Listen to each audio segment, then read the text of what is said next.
2 நாளாகமம் 33ஆம் அதிகாரம் 10ஆம் வசனத்தை வாசிக்கும் போது, கர்த்தர் மனாசேயோடும் அவருடைய ஜனத்தோடும் பேசின போதிலும் அவர்கள் கவனிக்காதே போனார்கள்.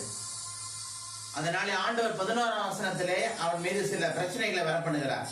12ஆம் வசனத்தை வாசிக்கும் போது, இப்படி அவன் நெருக்கப்படுகையில் தன் தேவனாகிய கர்த்தரை நோக்கி கெஞ்சி தன் பிதாக்களின் தேவன் முன்பாக மிகவும் தன்னை தாழ்த்தினான். அவரை நோக்கி அவன் விண்ணப்பம் பண்ணி கொண்டிருக்கிற போது அவன் கெஞ்சுதலுக்கு இறங்கி அவன் ஜெபத்தை கேட்டு அவனை திரும்பவும் எருசலேமில் உள்ள தன்னுடைய ராஜ்யத்திற்கு திரும்ப வர பண்ணினார். கர்த்தரே தேவன் என்று அப்பொழுது மனாசே அறிந்தான்.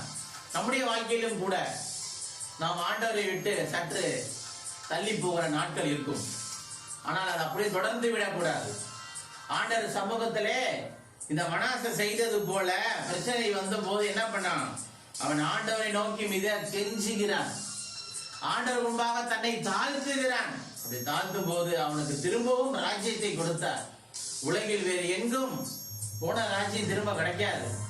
ஆனா அவனுக்கு தேவன் எதிராளி கையில ஒப்பு கொடுத்து கூட திரும்ப தன்னுடைய ராஜ்யத்திலே அவன் ராஜாவாக மாறினான் என்று இப்பொழுது நாம் வேதத்திலே வாசிக்கின்றோம். அதே போல நம்முடைய வாழ்க்கையிலும் நம்ம ஆண்டவரிடத்திலே திரும்ப வர வேண்டும். அல்லேலூயா. கர்த்தர் தாமே உங்களை ஆசீர்வதிப்பாராக.